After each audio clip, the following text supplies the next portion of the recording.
Pourquoi avons-nous une baisse de désir sexuel? Si vous souhaitez avoir la réponse à cette question, savoir pourquoi est-ce qu'on a une baisse de désir sexuel et comment rehausser votre désir sexuel de manière pratico-pratique, installez-vous, cette vidéo est faite pour vous, ça commence tout de suite.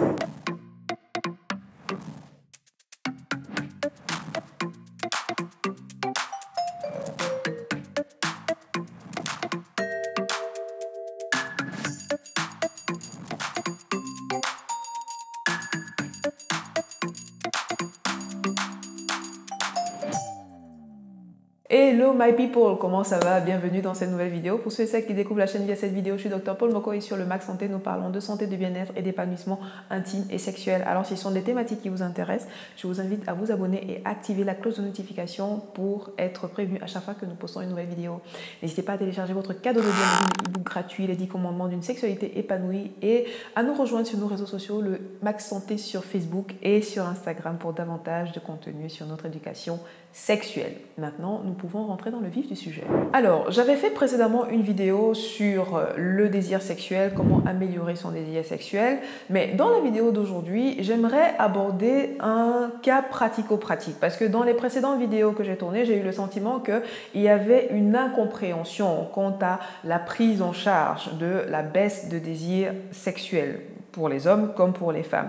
Et donc, dans cette vidéo, déjà, je vais essayer de vous expliquer comment est-ce que la baisse de désir peut survenir et comment, seul ou en accompagnement, il est possible d'améliorer la situation afin de retrouver un désir sexuel suffisant et retrouver une harmonie dans sa sexualité. La première chose que j'aimerais déjà vous expliquer, et je pense que c'est quelque chose qui n'était pas déjà très clair précédemment, la première chose que j'aimerais déjà vous expliquer, c'est que le désir sexuel est conditionné par plusieurs facteurs. Les facteurs, premièrement, physiques, biologiques, facteurs comportementaux dans vos habitudes sexuelles, vos comportements sexuels, les croyances, troisième facteur, les croyances que vous avez qui vous rythment, les émotions également qui vous animent, conditionnent votre désir sexuel, bêtement, et l'environnement dans lequel vous vous trouvez conditionne également votre désir sexuel, ok? D'accord, dit comme ça semble assez abstrait. Donc, d'un point de vue pratico-pratique, comment est-ce que ça fonctionne? Je vais vous prendre un cas qui parlera à une majorité de personnes, histoire que vous ayez un peu le schéma dans votre tête. Alors, je vais prendre le cas d'une jeune femme qui s'appelle Odette. Et Odette qui est en couple avec son partenaire qui s'appelle Olivier, on va dire. S'il y a des Odette et des Olivier parmi vous, vous m'excuserez, c'est fictif, hein, d'accord? Mais c'est pour vous donner un cas pratique. Odette et Olivier attendent un enfant. Bon. Pendant sa grossesse, Odette, à cause des changements hormonaux et des changements au niveau de son humeur, Odette a observé une sorte de prise de poids, comme ça peut arriver.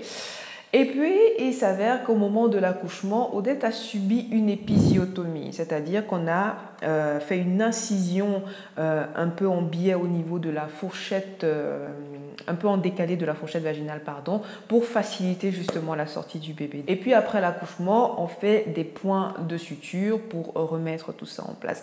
En soi, l'épisiotomie, ça cicatrise bien, ça se remet très bien, mais le fait est qu'au départ, il y a eu des douleurs et le fait d'avoir subi justement l'épisiotomie, par la suite, Odette, elle appréhende un tout petit peu la reprise des rapports sexuels parce qu'elle a peur d'avoir mal. Vous voyez que la prise de poids, épisiotomie, appréhension de la douleur, facteur physique. Et en plus de ça, la prise de poids fait en sorte qu'elle se sent moins désirable en tout cas. Et avec les allaitements, etc., bon, émotionnellement, ça ne va pas, c'est pas la grande forme. Facteur émotionnel. Et donc, elle ne reprend pas les rapports sexuels aussitôt que son partenaire le voudrait déjà. Vu qu'au départ, le bébé est tout petit, il a besoin d'attention, le bébé, fatalement, va dormir avec les parents. Mais pour un couple aussi conservateur que Odette et Olivier, avoir des rapports sexuels en plus quand le bébé est là, même s'il est petit et qu'il ne comprend rien, c'est embêtant. Facteur environnement qui ne favorise pas. Maintenant, le temps passe et Olivier commence à s'impatienter. Olivier, ça va pas. Déjà, avant, quand elle était enceinte, c'était la jachère. Et là, maintenant qu'elle a accouché, il n'y a pas moyen. Donc, il commence à être frustré et il commence à déverser sa frustration sur Odette en la stressant, en limite parfois lui faisant un petit chantage un peu affectif. Ok? Facteur émotionnel et environnement, parce que Odette, face à un environnement aussi frustrant, aussi stressant, ça va être compliqué.